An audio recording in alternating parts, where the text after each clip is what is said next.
You're fine. It's fine. It's the big red button. Why are we using a camcorder again? Because it fits the period that the script takes place in, right? So they're gonna look at that and they're gonna go, oh, yeah. This guy knows. This guy knows. This guy's paying attention. Okay, or maybe they're gonna go, oh, he's super desperate for acting gigs. He's using a camcorder. I'm sorry. You're perfect. You're not sorry. Just let's do it. Come on. Okay, let's go. You ready? Yeah. Oh my god, yes you were. How? With your googly eyes all night and when you put your arm around her and you kissed her.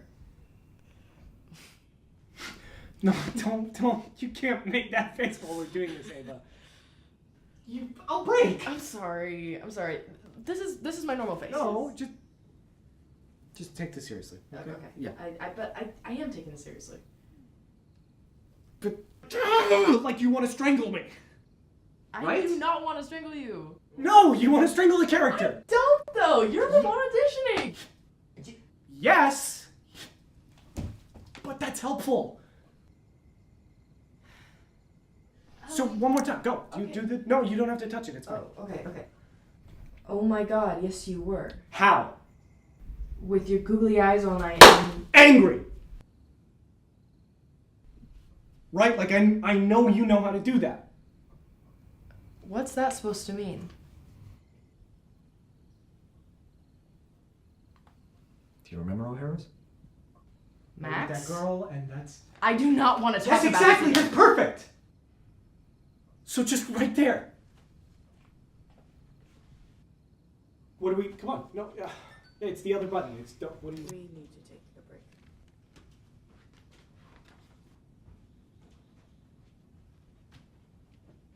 Ava.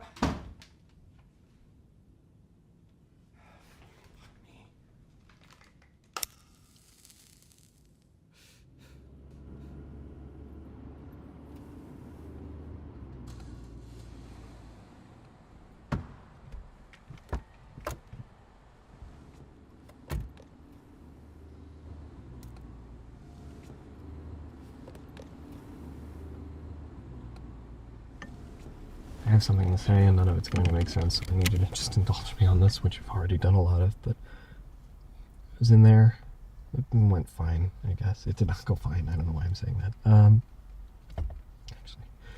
Actually, as a matter of fact, there's just this one guy who just said I was fake, and I was significantly worse in person. No, you don't have to. I'm sorry. This is my version of I'm trying and failing to talk this up the hill where there is an apology waiting at the top, and it's not. I can't seem to find it.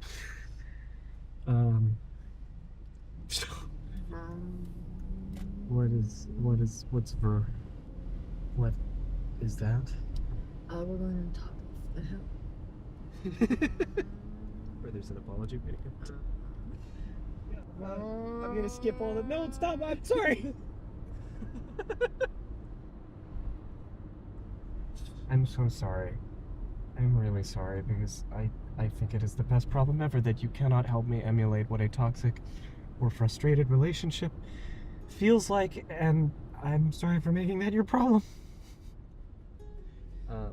Well, the night's still young. What does that even mean? It's full daylight. I don't know why I said that. Oh, okay. They really did. You know what? They liked the camcorder. Oh, not too desperate. No, Okay, not desperate it's enough good. because they didn't want me, but you know. Well, Oh, cool. Can we go to the other hill nearby where you break up with me? we can absolutely. Let's head there now.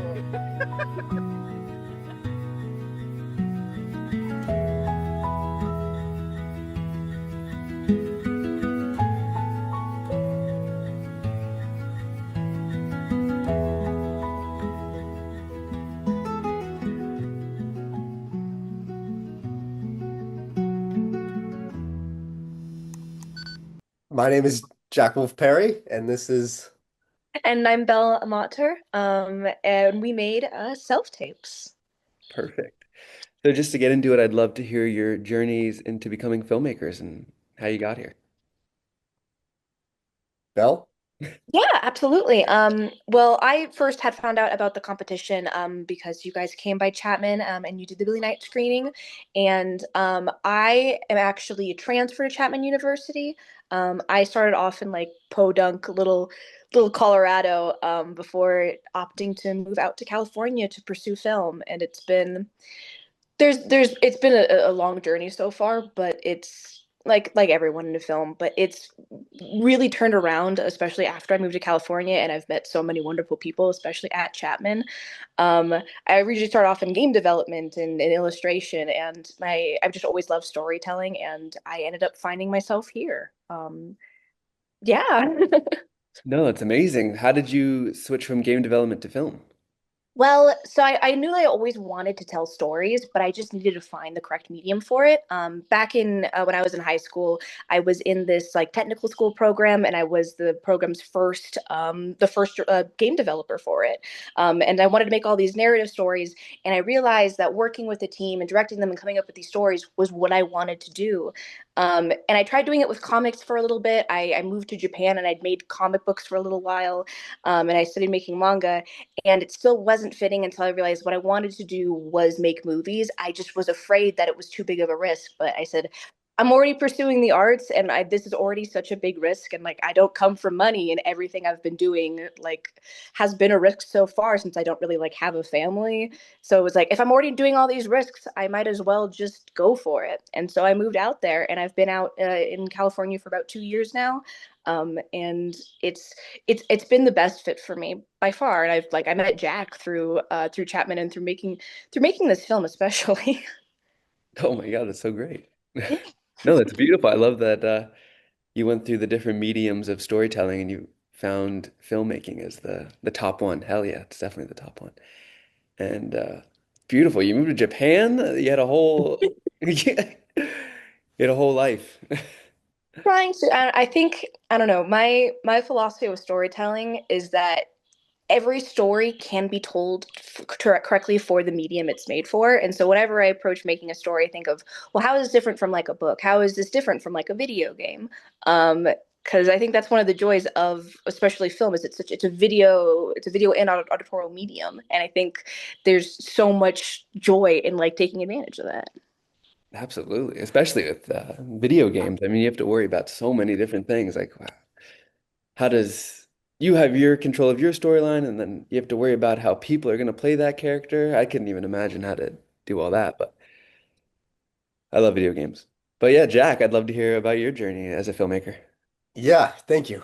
It was always film for me. I knew that. And a lot of it, for two very different reasons, comes down to the same person. One of my childhood best friends, Jack Bailey. When I was growing up, I was really, really shy and quiet, like concerningly to my parents and my teachers and everything. And this friend, we were Jack and Jack. Um, he was the one really pulling me out of my shell, and we were making movies together, and it just gave me this the first time I felt like I had a voice was when he and I made things together. So that's how it started. And then when we were both 18, he uh, passed away suddenly and mysteriously, Hmm. and we still don't. He didn't wake up one morning. That's the whole story, and that kicked me into this whole like very intense um, love and appreciation for our friendship, of course, but also just being alive in the human connection, and everything I wanted to make shifted after that. And so even with self-tape, like it's about this connection that they have. And so because of what he meant for me as kids and also, you know, post-mortem, he's influencing why I want to make things. And I just recently had a screening for a short film that I made dedicated to him. And somebody said after that you could feel that the whole room was more connected afterwards because it was all about that connection. And Belle did animations for it, and it was beautiful. Um, yeah, so that's my journey. I think part of me will always kind of be trying to feed the little tiny kid Jack inside of me who didn't, whose only voice was making things. I think that will always be a big driving factor in me as a creative. No, thank you for sharing that. That was beautiful. I think storytelling and collaboration and filmmaking, I feel like a lot of us come from that world of not being able to fully express ourselves or being too quiet in class and just like being dreamers. And film is an outlet where we can be ourselves and put everything that we have bottled up in here on somewhere, you know? It's like our blank canvas because people, some people are just yappers, some people know exactly what they have to say, and we just write it down on a piece of page and hopefully we can get enough money to make it. But Yeah. but that's beautiful. I'd love to hear more about you. You already brought up self-tape. So yeah, tell me the inspiration for the story and how you got it done.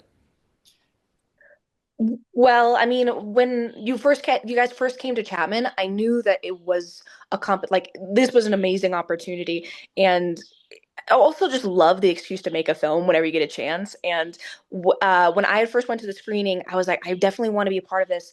But I need the thing about filmmaking is it's a collaborative medium. And I was trying to think of who I wanted to work with. And there was these guys, Jack Wolf Perry and Matias Herrera. Matias starred in our film. And I was like, they're known for making these real, like these short films that are really beautiful and short. And they're able to do them like high quality with a fast turnaround and like a lower budget.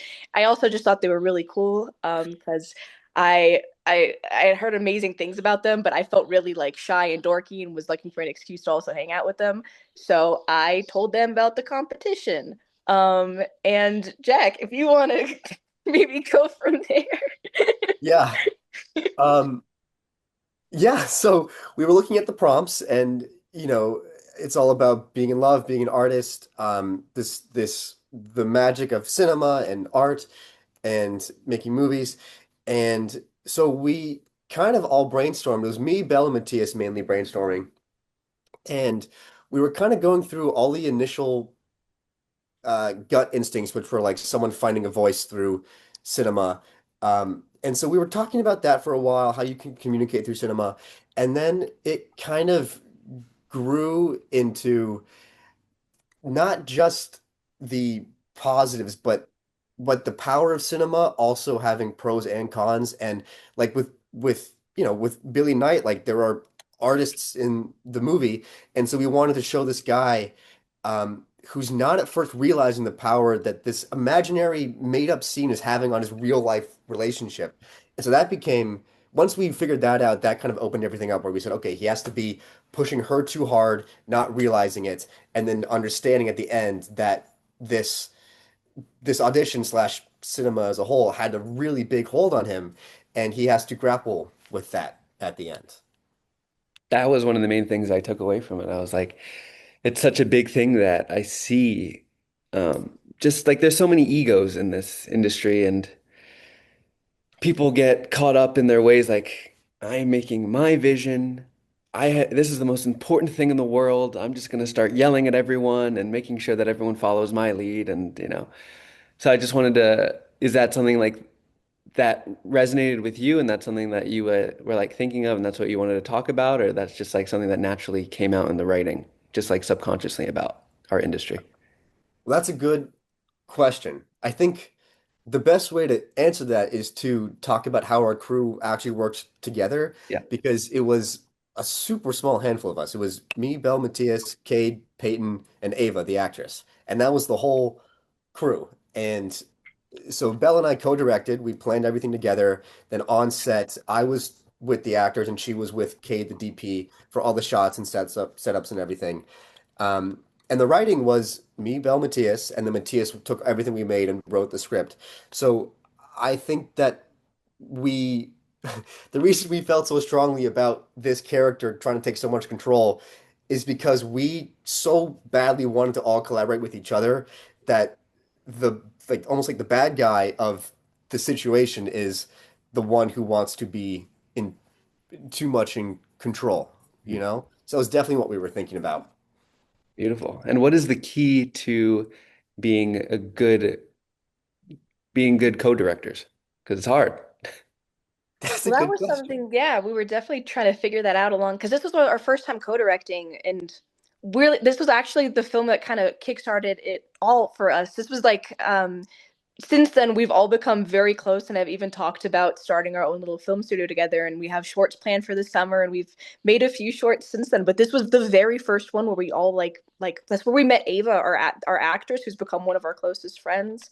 Mhm. And what we really established beforehand what it was going to look like, especially with balancing it all, because Matthias and Jack are very close and they worked together before and they have a working relationship. And Matthias is an incredible actor, and I've seen how him and Jack have been on set before, and it was like, okay, you know how to talk to Matthias, you know what he needs to push him. I remember when we were going over the scenes, and if I saw something, I'd pull Jack aside and be like, you should get a little bit more of this, because I was also editing it. So some of it I was like, they're interrupting a little bit too much. We maybe we figure out a way to make it a little bit easier audio wise. But there was one, and I love this part when you were riling up Matthias to shout at Ava. It was that moment of no, you're yelling at the character, and you just kept going, no, Matthias, louder, no, Matthias, and it was just this awesome rhythm I, until he finally burst, and that was the take, and it was awesome. yeah, I wanna talk about that moment really quickly because Matthias and I were roommates for 2 years. We made since we met, we've done every project together, and so I know that I can, as best friends, push him to a certain extent, and I know that he'll go there with me. So that moment that Belle is talking about was when he goes like, "You want to strangle me?" And so he would do this motion, and I said, "Back," and I said like, "Do it to yourself," and she would go, and then he would go, "It's just strangle yourself," and I would say, "Go back," and I would say, "Do it to her," and Ava like jump back, and I was doing that, and I could see Matthias getting in a loving way, very annoyed with me. And that's exactly what I was hoping for. And I knew that with him I could. And with Ava, I was still really trying to figure out what she needed from me or Matthias. And so actually this really, really fascinating lesson that I learned with from Belle after was Matthias, I love his brain. I get how it works. I can like poke at that. Ava, I learned she's a dancer, and so we talked about how she needs all her direction to be somehow based in something physical, some sort of physical tool that she can use. And so the lesson I learned after Belle was editing and she had issues, she had to come over a hurdle in editing that I had caused inadvertently, which was I was trying my hardest to direct each actor because Matthias, I knew he can get to a certain place. Ava, I was learning. And then when we watched the footage back, you see them both with these really great performances, but they're in slightly different scenes because they're not doing the same scene, they're doing their best performance. And so that was like that blew my mind after I realized that. So now since then, I know that the goal is not just best performance, but best cohesive scene. And so Belle, thank goodness, was able to find the takes that did feel the most connected at the end. That is huge because that is such an annoyance in editing, and I'm so glad you brought that up. I'm for the young filmmakers that are watching this. Definitely, it's not all about the best individual performance. It's about that what makes sense. They should be together. Obviously, it's acting is reacting, and so is editing. Editing is a lot. It goes a lot into that. But yeah, a big thing was their performance. It felt so natural. It felt so real. I felt like I was watching a real couple. Or so I just wanted to compliment you on that. I don't know. I mean, they're great actors, but also great directing I'm seeing, obviously. How was the writing process? Because the lines just were, it felt real. Or was that just improv? What was the mix of that?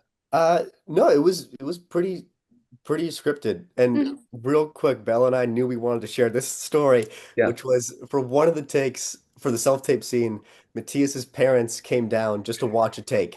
And they did the whole scene, and then I called cut, and Matthias's mom went, "Oh, you were filming that?" She thought that was them actually preparing to record the scene, and she said she was ready to pull Matthias aside and rip him to shreds for how he treated Ava. Uh, so that's a testament to them. They just went for it, and his mother believed that was him being real. Anyways, yeah. Um, I love that. Yes, writing process. Belle, do you want to Yeah, I talk mean, about that? that it was also interesting because I mean all three of us consider ourselves writers, and we all work very differently as well. I know that this was also different for me because I primarily like write and work with horror, so this was different for me to actually try to work a little bit more with drama and romance, and so trying to work with that as well as combining Jack, your writing style, and Matthias's writing style, knowing especially that Matthias was going to be playing the main character. So what we did is when we just all got together at first and we just had a very long conversation about who these characters were and what we thought was important about their dynamic. It was a lot of debating back and forth, but we thought that the most important part of this was their relationship. And no matter what, like I know I was fighting really hard. Like we needed to have some cute moments before they fight. I know Matthias was talking about like needing to have more like three beats with the fight. Um, Jack is the one that actually wrote a lot of that resolution at the end with the going up the hill moment. Um, and so we all ended up like splitting off, writing our own versions of the script, then getting on call and reading all of our own scripts together, and then going through and being like, I don't feel like or like this is a perfect moment, or this really matches the characters. And through that, we really figured out who these people were that we were writing. And then Matthias took all of it together and created the script that we ended up going with. And there was a little bit of improv. There was, especially towards the end, in the car. Yeah, come Uh, on. because there's such funny people. I wish I could have used more of the improv, but yeah. And I mean, yeah, filmmaking, it's so as it's in the short, it's so it overcomes your whole life. Like it's something you can't really escape. Once you're a filmmaker, like you're thinking about it 24/7. It's not just some 9 to 5 job. So I was wondering how you've navigated being in relationships and being a filmmaker, and what did this has turned into some dating Q&A now, but like how have you what is your advice for navigating being a filmmaker and being in a healthy relationship? Hopefully you guys have had that. We had a conversation like this just like yesterday, because we were talking about our own romantic relationships and how they reflected the film at all, or how they don't reflect the film. I know that for me, um, I have typically not been with partners that are also artists, so it's always been a bit of a struggle because, like you said, it does consume. The film becomes a big part of your life. It overtakes everything in your life, and you throw maybe too much of yourself into it. I know I've spent way too many all-nighters on just trying to get through the like the little nugget in my head out. And I it's a lot of communication, and it's a lot of also just I think the happiest I have been has been finding like-minded people and filmmakers. I know with like my current relationship, they're also a filmmaker, and so they understand. So there's a lot of communication about what it takes to both just push each other more and to meet each other halfway for our dreams. And also just friendship wise. I mean, we all pushed each other really hard on this, and we actually had a pretty big scare because the drive that I was editing on corrupted and we lost the film actually. And we all pitched in money to fix the drive and repair it. But I was besides myself because I thought my first thought when this film corrupted wasn't, oh, we can't submit it for the competition. It was, oh, I just made these wonderful friends and they're not going to want to hang out with me anymore because I just lost the film. And I had called them up and I was upset. I called everyone on our crew and they're just like, we'll figure it out, we'll be fine. And like it just washed away and it was like, we're gonna be okay. And we ended up repairing it and we ended up making the film. But I mean, just because of this movie, I feel like we've created this like these wonderful relationships we didn't have, but that's because of film. Yeah, I completely agree with Belle. Um, and I wanna be so honest and acknowledge some of the harsher, more negative aspects of Matthias's character in this story, because I think I know I do, and I'm sure that other people on the crew really don't want to admit, but they do resonate with the way he acts sometimes. And not that I would ever, I hope I never catch myself behaving the way he did, but I I had this girlfriend where um we were in an editing bay together and she was doing color correction for one of her projects and she said something that really bothered me, that I never quite, maybe she'll hear it on this Zoom call that it bothered me, but she said like color's not a big deal. People make it like too big of a thing. It's not stressful. And I was watching her do it, and she was doing just the most like basic, simple look for the whole movie. And in my head, I'm like, well, it's must be easy for you because you're not putting any heart into it. You're not really working on it. And that I could not stop thinking about that. The fact that this person who is a creative um, was doing color with such casualty, um, casualness, whichever one of those it is. And I thought like if this was my project, I would, as a loving boyfriend, would have gotten a lot more intense about it. And so I really did connect with Matthias's drive to say like, but I love you, but like, come on, like you can't phone it in that way. And Yeah. yeah, maybe it even reflects on how people are in relationships. I mean, if you're a passionate filmmaker, are you a passionate person in a relationship? If you're a lax filmmaker, are you a lax person? Because it's so much of us, it's who we are, and it's what we give to what we love. So I wonder if it reflects. I don't know. I'm not a psychologist or anything, but a It lot. sounds like you get it. No, it's great. I mean, and just to talk about, I always see these questions on like Reddit, like everyone always asks, like, this is more just a general question for you guys because you guys went and slash go to one of the best film schools in the country. Um, was it worth it? What were the main thing? What were the main things you learned out of Chapman, and what what key things do you think you've learned at Chapman that uh, was translated into the film? Mm, that's a good question. Um, well, it sounds like this. So the first part is about Chapman. Second part is how it comes into the film. Yeah, how what you learned at Chapman translated into, the techniques and just being a better director, like into how Yeah. you became a better filmmaker. Well, people who say you can learn everything you need on YouTube, you can learn so many of the technical things on YouTube, of course, but I feel like things like learning to direct for the scene and not the actor, you can't you can't do that on your own. And I think you need to be with people who want to make things for no money, little resources, just for the passion.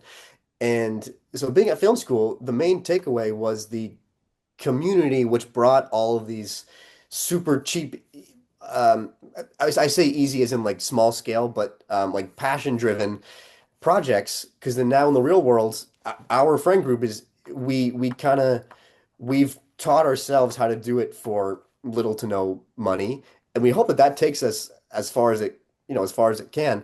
And if we weren't in film school, I had someone say to me when I was questioning if I was going to go to film school, someone said to me, um, you'll either be making films in your dorm room or in your bedroom. But if it's in your dorm room, you'll have another dorm room next to yours. You can make things with that person. And I think I so agree with that. And if there's people who are questioning right now if they want to go to film school, and you're not sure about the classes, I get it. That makes sense. But you'll find people like Belle Motter that you would never meet otherwise. And I would not trade it for anything. I mean, I think the community is is more important than anything else, any other factor. And then coming into this movie, um, Matthias was my roommate. Um, Belle and I were pretty new to each other, but Cade and I had done a few things together. We did our thesis together, and so we came into this already having our collective gears well oiled. And if we hadn't been through our super grueling thesis together, then this much smaller project would have felt harder. But we were able to just come and just work as a small, quick team. And so I think that's the main way it contributed to this movie was because we had been forced as in like given the opportunity by our school to make bigger, harder projects to come into this and say, no, actually, guys, we can do this. Like we know how we want to do it together, you know?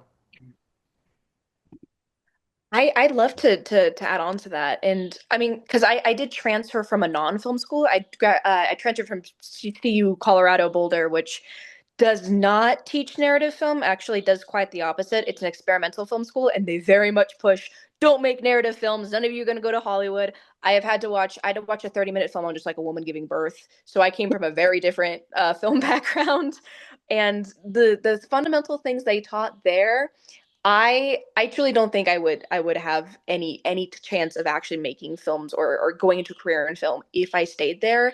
The things I've learned at Chapman, again, yes, you can go onto YouTube and there's some self-taught things, but the biggest thing is the relationships and the actual experience. And honestly, the hardships, I love film and I love storytelling, but it isn't just rainbows. Like there is a struggle to it. And I think you have to feel that struggle and like that a little bit of that pain because if you push past that pain I think that means that you're meant to be doing it because art like a lot of little art is the pain of it and that's I think that's why it's so beautiful and you have to experience it in order to see if it's right for you. I mean, for example, like before Chapman, I had done a very small like independent, but it was my first ever film and it wasn't through anything. It was just like the CU Boulder's like film club and I luckily got pitched and made a film through there, but I didn't do any of the regulations and paperwork and stuff that Chapman teaches you how to do. And it resulted in like way too long of work days and I put on too many hats. I caught on fire also. Um, yeah. We built like an entire set out of like plywood we found on the side of the road and it was all like candlelit.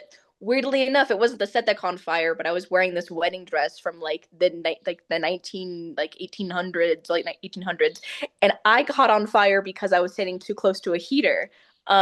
And that was fun. That's not something that would happen at Chapman though. It's quite funny looking back on all of the things I would have done differently in my previous films just because I've learned them not only from my classes but from people. Me and Jack actually had a conversation recently about how sometimes it's hard as a director to determine how much you've grown and just like as a creative in general. And but sometimes it's nice when you see other creatives and like when you see another director directing and being like, I would trust your actor more. I wouldn't give him a line read like that. And then realizing like, oh, I don't think I would have known that a few years ago. But now being in this place and having the experience I do and being around different people, it's like, oh, I have learned quite a lot. And I have grown quite a lot actually. And that's not something I don't think I would have found myself at if I didn't come to Chapman. Amazing. No, I think you both highlighted a certain aspect. I love that you said that, filmmaking isn't all rainbows and Jack, you said it's about finding community. And I feel like in a lot of ways, film school it shows you how it's a business at the end of the day. And on one part of the business, you are able to find those people that you love and you get to work with and collaborate with. And that's so amazing when you find those people. But at the same time, you have to be fighting against like, oh shit, how do I make money with this? How do I talk to people that will make me money? And that's when the film school really comes into uh, how it's really important because those teachers will be like, how hard it is to get into Hollywood. You have to do this, this, and that. I really learning how to pitch a movie, learning how to talk to producers. And if you find the community that you love, hopefully, Jack and Belle and your friends, it sounds like you're going to start an amazing production company. Uh, so you're already halfway there.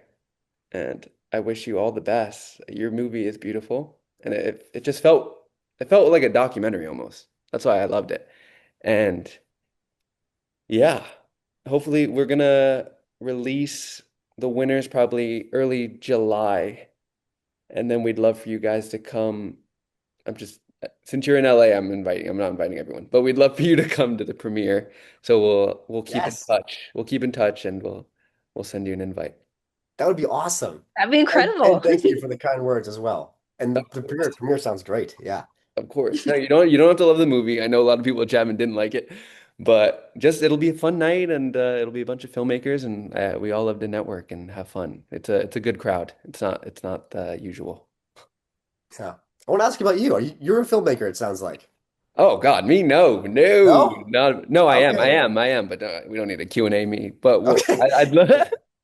All right. Mainly I because I'm remember running out of actually time. standing by like the wall when we were in that little room, and everyone kept pointing, going, "And Max over here." Yeah, That's you what were that's what I remember.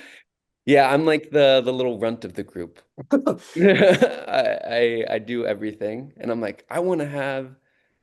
Well, they're like, how do we market Billy Knight? And I'm like, well, why don't we put a spotlight on filmmakers? This film is about a film student who wants to make a short film and start his career in Hollywood. Why don't we do a film festival, but have it be free to submit? So if anything, this is why I love what you guys were saying earlier. Like if anything, people just make a movie and have a fun time making a movie, and there's no harm, no foul. Hopefully they make something great that they want to show people. And the best case scenario, they win $25,000. There's really nothing to lose. And they're like, sure, we'll do that. I was like, yes. Nice. And then just trying to figure out the logistics and like how to get more hype around it because there was barely any hype. And so that's why we kind of had to like move things down the line and get it close to the release date. So hopefully when someone wins $25,000, people are like, "Oh, that's like the selfish part of like the marketing. I can care less about that." But for the producers, they're like, "How do we turn this into ticket sales?" I'm like, "We have to give the winner, I guess, close to the release date." So I'm sorry for this delay. I know it was probably Worth it. frustrating. That's okay. Not I think it was what we needed to both. I don't know. Life can be rough sometimes, and I know at least on my end, it's been a semester so far. So getting the good news was just being it was just fantastic, and getting to tell all of our friends and everyone was just Yeah. it was a good day. It was a good day. Amazing. I love that. I love that. And you guys are great. So I can't wait to see you guys at the premiere. And it was wonderful talking to you guys. You as well. And excited to see you at the premiere. It's gonna be Yes. fun. I will see you guys soon and Yeah. we'll email.